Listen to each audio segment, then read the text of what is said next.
Next, I would like to invite Nasimba Sas to song a patriotic song.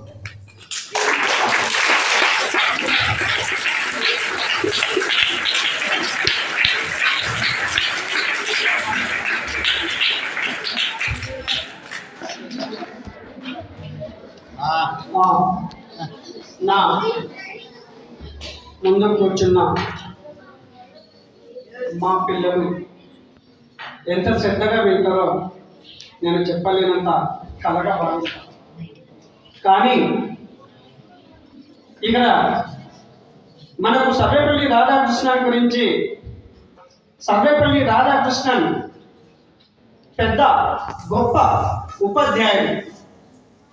ఈరోజు ఆయన programme మన principal sir గారు, అదేవిధంగా deputy warden madam గారు, ADP madam గారు, నా సహచర ఉపాధ్యాయులందరికీ నా ముందున్న రేపటి భవిష్యత్తు ఆకాశానికి మార్గాలు వేసే మా పిల్లలకి ఈరోజు ఉపాధ్యాయ దినోత్సవ శుభాకాంక్షలు తెలియజేస్తున్నాను. అదేవిధంగా ఈ ఉపాధ్యాయ దినోత్సవం ఎందుకు జరుపుకోవడం జరుగుతుంది? మన ఉపాధ్యాయుడు అంటే అందరికీ మార్గదర్శకుడు. అదేవిధంగా సర్వేపల్లి రాధాకృష్ణన్ జీవితం చూసుకున్నట్టయితే ఎంతో గొప్పగా ఉంది. నేను ఏ రోజు కూడా సర్వేపల్లి రాధాకృష్ణన్ గురించి తెలుసుకోలేకపోయాను. ఎందుకంటే అంతకంటే ముందు దశాబ్దాల తరాల ముందు సావిత్రిబాయి తల్లి కూడా ఎంతో విద్య నేర్పి ఆమె ఈరోజు గొప్ప మహిళామూర్తి, చాలా గొప్ప ఉపాధ్యాయురాలిగా నిలిచిందని చెప్పేసి నేను ఆమె గురించి తెలుసుకున్నాను. కానీ నేను ఇప్పుడు సర్వేపల్లి రాధాకృష్ణన్ గురించి కూడా నేను తెలుసుకోవాలి అని చెప్పేసి పొద్దుగా నుంచి చేసుకుంటున్నాను, అంటే సెర్చ్ చేస్తున్నాను. మన సోషల్ సార్ కానీ సార్ ఇంకా ఏమైనా ఉందా సర్వేపల్లి రాధాకృష్ణన్ గురించి నేను పంచుకోవడానికి, నేను తెలుసుకోవడానికి? ఒక టీచర్ అంటేనే ఒక విప్లవం, ఒక టీచర్ అంటేనే ఒక మార్గదర్శకుడు, ఒక టీచర్ అంటేనే ఒక భారీ విస్ఫోటన.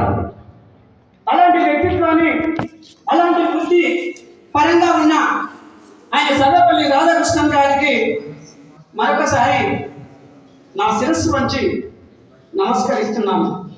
ఎందుకంటే జీవితం చాలా గొప్పది. మనుషులు ఎంతోమంది ఉన్నా చరిత్రకి ఎక్కడం కొంతమంది మాత్రమే ఉంటారు. అందుకే అలాంటి చరిత్ర మన సర్వేపల్లి రాధాకృష్ణన్ గారు ఒక ఉపాధ్యాయ వృత్తి నుంచి అధ్యాపకుడయ్యి, వైస్ ఛాన్సలర్గా అయ్యి, ఆయన ఉపరాష్ట్రపతి నుంచి రాష్ట్రపతిగా ఎదిగిన ఘనత మన సర్వేపల్లి రాధాకృష్ణన్ ఉంది. ఆయన పుట్టింది ఉమ్మడి మద్రాస్, కానీ మన తెలుగువాడు. తిరుత్తని తిరుపతిలో ఉంది. ఆయన పుట్టింది తిరుపతి, తిరుత్తని.